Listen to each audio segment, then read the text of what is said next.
Wisconsin Republican Senator Ron Johnson, the chairman of the Senate Homeland Security and Governmental Affairs Committee, released those text messages today. Tonight, along with Senator Chuck Grassley, Johnson has sent a letter to the Justice Department's internal watchdog asking some very pointed questions. Senator Johnson joins us now from Capitol Hill to tell us what they are. Senator, thanks for being here. Well, Brett, how you doing? What are you looking for? Well, we want more information. We want to know exactly, why those text messages were missing for 5 months. Exactly how that, how they save that information, where it's saved to. We're sending out letters to preserve records to the private sector people that store those things, Google, certainly the Verizon, the telephone company. So this is all about making sure that whatever information is out there is preserved and that eventually the American people understand exactly what happened inside the highest levels of the FBI. So when the DOJ sent you this letter saying that there was this glitch that prevented those 5 months of text from being released to you, did you buy it? Or do you buy it? Well, I'm suspicious. I want to get to the bottom of it. And there's so many experts in IT that say that those messages are somewhere and they need to be retrieved. We need to see it because the timing is very suspicious. From mid-December of 2016 after the election till the day that Robert Mueller was actually appointed, and then those texts that Catherine Herridge was referring to occurred 2 days later when Strzok and Page were kind of talking about their careers, and I think really considering whether or not they want to join Mueller's investigation. And the conclusion, one of the reasons they were reluctant to do so, and that's according to Peter Strzok, is because his gut sense was that there's no big there. We've gone through, this nation's been, dragged through this investigation so far. No conclusions yet.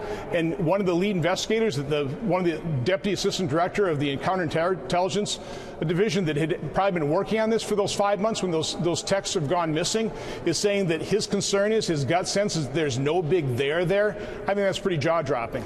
All right, well, when pressed about this, the Senate Minority Leader today said that this is all of it, the memo and this, a part of a distraction effort by Republicans to take away from the Mueller investigation. Take a listen. I think there has been a great deal of activity on the other side intending to either divert attention from Mueller or even stand in his way. I don't think that Mr. Nunes has played a constructive role, to say the least.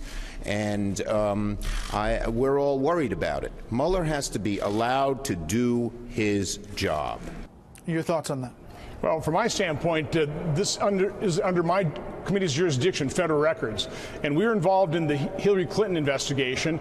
And I've been saying for a year and a half after former Director Comey granted immunity to Cheryl Mills on June 10th, and then on June 27th, Bill Clinton met with Loretta Lynch. And then on July 1st, Loretta Lynch announced that, well, she's going to let Director Comey make that call.